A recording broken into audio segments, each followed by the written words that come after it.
In 1694, the court of Shah Sultan Hossein kept detailed records of his household.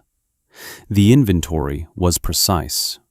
5,000 people, male and female, black eunuchs, guards, musicians, servants. Every person accounted for, every soul documented, except for the women who had not yet been counted as people. The same records describe the women brought into the harem with clinical accuracy. Concubines brought for service. Armenian women acquired.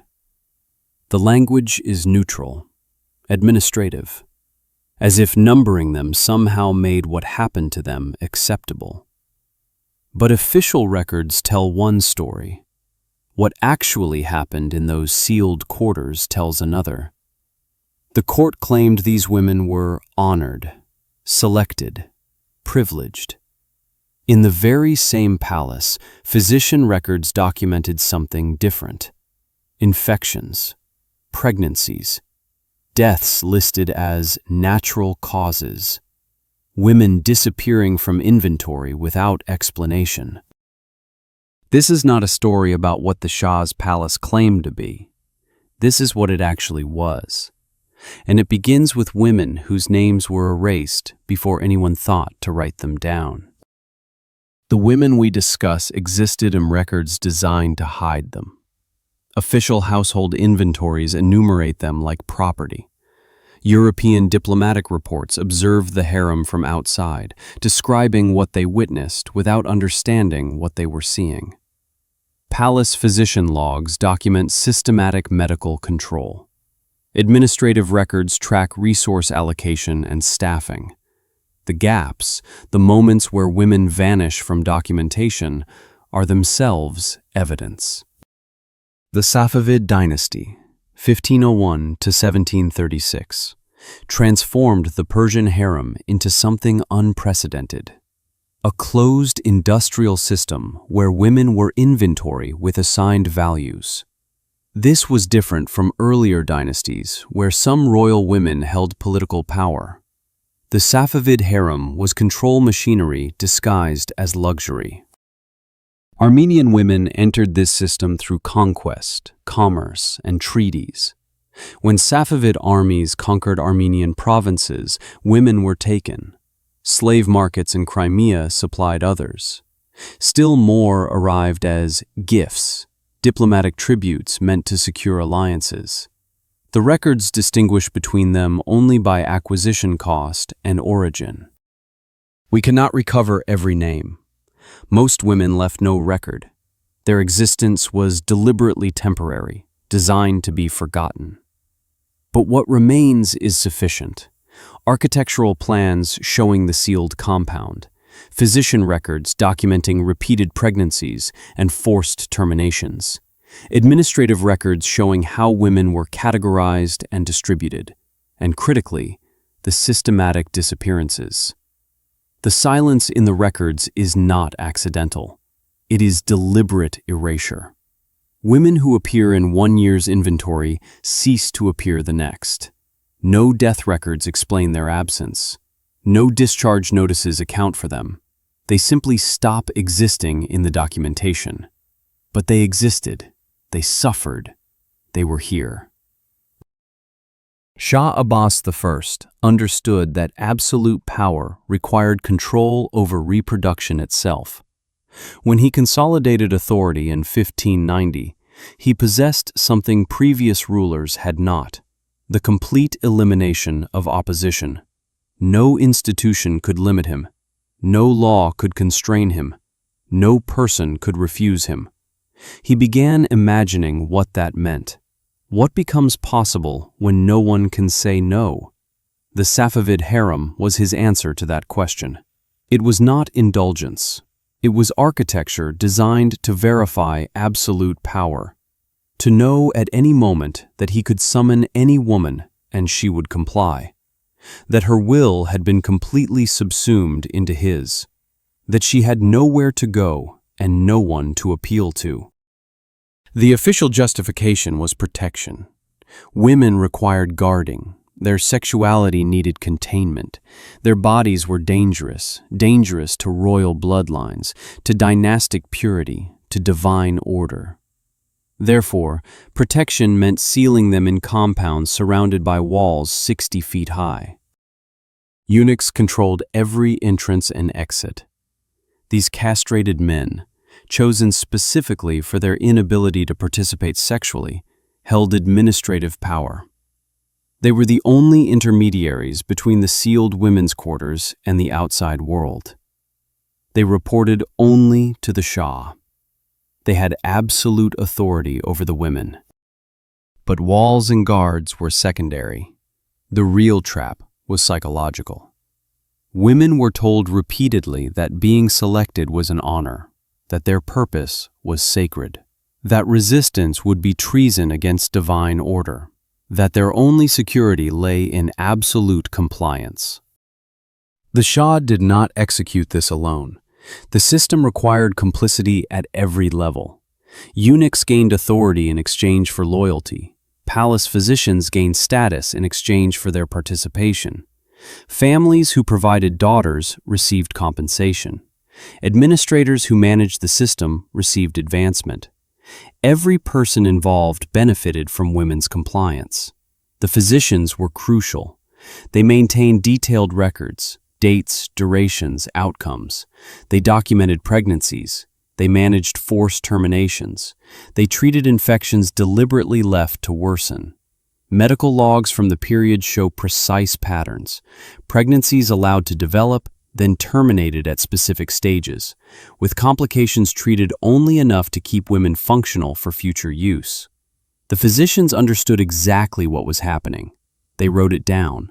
They participated in it systematically, and they kept records that would, centuries later, provide evidence of what the court denied. Families sometimes handed over daughters willingly, believing promises of honor and protection. Others had no choice. Their daughters were taken during military conquest. The moment women entered the compound, they were renamed. Their former identities were erased and replaced with names assigned by the palace. This was not accidental. Stripping a woman of her name is stripping her of her identity. What remains is a blank vessel, ready to be filled with new purpose. Once inside, women had no contact with the outside world. No letters, no visitors, no communication beyond what eunuchs permitted. Some women spent decades in sealed quarters without speaking to another person, except through eunuchs or at specific court functions. The system created impossible choices: resist and be isolated, punished, moved to worse conditions. Comply and lose bodily autonomy, health, fertility. Remain silent and watch other women suffer the same. Every path led to erosion, of self, of hope, of the will to survive intact. Anahit was 17 when she entered the palace in 1619. She had been selected from captured Armenian women, chosen for her appearance, her youth, her lack of family connections that might complicate her value.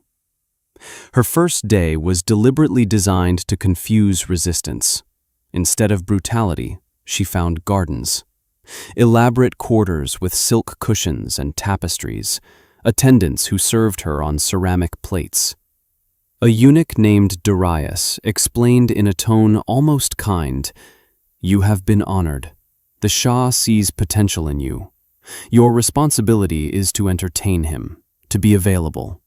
In exchange, you will have security, luxury, everything you could want." Anahit did not yet understand. Security meant permanent confinement. Luxury was merely decoration on her cage, and availability meant her body was no longer her own. She thought, perhaps this is privilege. Perhaps my family believes I am safe. Perhaps this is how women survive in an empire that takes everything. That rationalization, that desperate reframing of captivity as opportunity, was the first psychological trap. Once she accepted that frame, resistance became unthinkable. By the second week, the rhythm became clear. The summons came without warning. An eunuch appeared. The Shah requests your presence. Not an invitation, a notification of obligation. What happened after each summons changed something fundamental in her. Not dramatically. The changes were incremental, designed so she would not notice the moment she stopped being a person and became a function. She would be taken to the Shah's chambers. Medical records later describe these encounters with institutional precision. Service rendered, duration noted, outcome recorded. Nothing about her consent, nothing about what she felt, just documentation that another function had been performed. She returned to her quarters and lay still for hours. Her body ached. Her mind tried desperately to convince itself, this is normal. Other women endure it. You should be grateful for the honor. But she was not grateful. She was beginning to fracture. Within 8 weeks, she realized she was pregnant. The palace physician confirmed it. Anahit felt something shift inside her. Not joy, but a desperate hope. Perhaps a pregnancy would change her status. Perhaps she would be moved to better quarters. Perhaps she would finally have some security. The physician's records from month 3 show pregnancy terminated, complications managed, patient recovered. She did not recover. She bled for 10 days afterward. The infection that followed lasted longer. The physician treated it minimally, just enough to prevent death, not enough to restore full health. Something fundamental had broken in her after that. But she learned not to call it breaking. She learned to call it adaptation. There were hundreds of other women in the harem, not friends. The system prevented friendship. Competitors, all seeking the same limited attention from the Shah. All terrified of invisibility because invisible meant disposable. Anahit learned the hierarchy quickly. Women who pleased the Shah received better quarters, more attendance, greater privileges. Women who displeased him were moved to worse sections, given fewer resources, rationed their allowances. The hierarchy was not fixed. It shifted based on the Shah's mood, his preference, his need for novelty. A woman named Noor had been in the harem for 7 years. She was Armenian too, though she no longer spoke Armenian. She had learned to anticipate the Shah's desires with perfect precision. She had become a highly trained instrument for his use, and she had survived. Noor tried to help Anahit survive.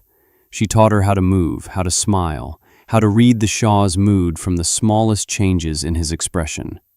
But there was distance in this kindness. Noor could not afford real friendship.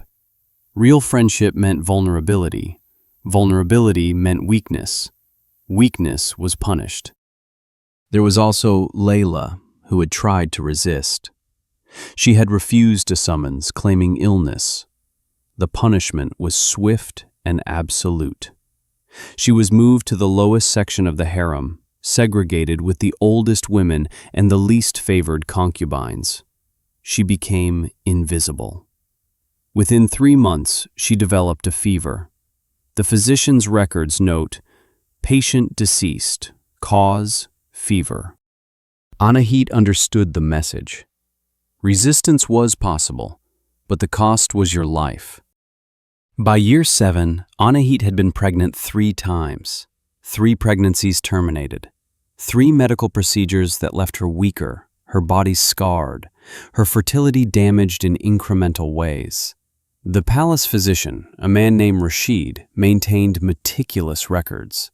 His notes documented patient's 3rd termination, complications minimal, infection managed with standard protocol, patient fit for continued service.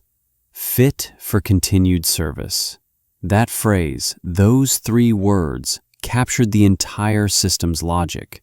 She was not a person. She was equipment being maintained. She began to understand what was happening to her body. Each pregnancy allowed her to become fertile enough to conceive, then forced her to terminate before she could deliver. Each termination caused infections that scarred her uterus. Each infection weakened her overall health. The physician was managing her decline with precision, keeping her functional but damaging her systematically. She could never escape. One evening, a different eunuch came. Not Darius, but someone higher in rank. "You are being moved," he said, "to the outer quarters. The Shah's interest has shifted. Others will serve his current needs." She understood immediately. She was being discarded. She was no longer valuable. After being used and damaged repeatedly, the moment she was no longer useful, she was being moved to the section where women waited to die. "Why?" she asked. It was the first time she had spoken a question aloud in months. The eunuch did not answer. He simply waited for her to gather her things. As she walked to the outer quarters, something shifted inside her.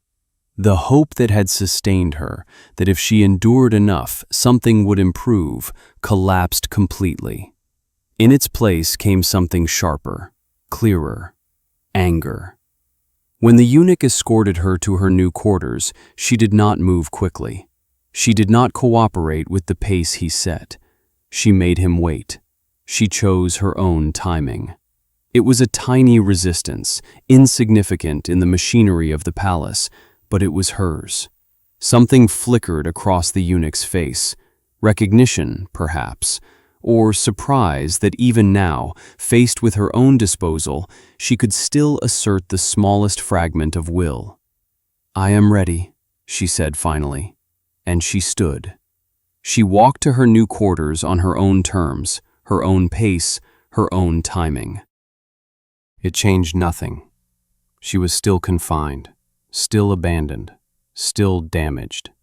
But in that small moment of choosing her own movement through the world, even movement toward exile, she had taken back something that had been taken from her repeatedly. The ability to decide how she moved, when she moved, on whose terms. She never knew if that moment mattered, but it mattered to her. It was the last thing in the palace that was entirely hers. In February 1632, the Shah ordered a massacre in the harem, not of enemies or rivals, of women.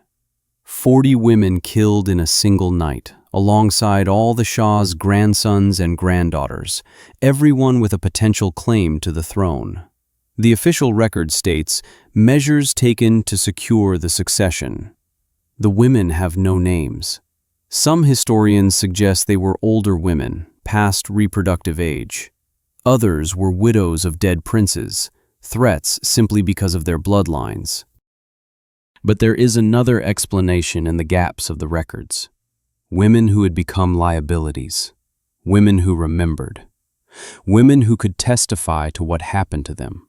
Women who had become dangerous not because of what they might do, but because of what they might say. In the months before the massacre, the physician's records show unusual patterns. More women moved to isolation, increased therapeutic treatments, documentation that suggests systematic preparation. By the time the killing occurred, it may not have seemed like sudden violence. It may have seemed like a natural end. The death of women who had served their purpose and would otherwise become witnesses. Anahit survived.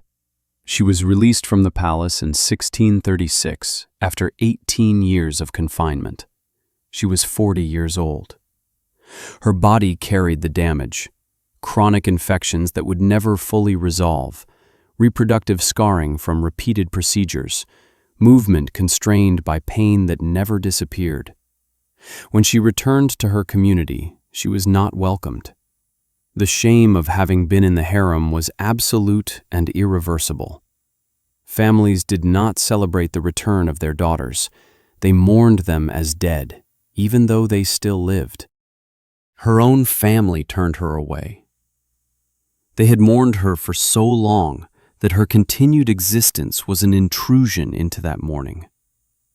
She was no longer the daughter they remembered. She was not quite dead, but she was not quite alive either. She lived another 37 years in near complete isolation. She never married.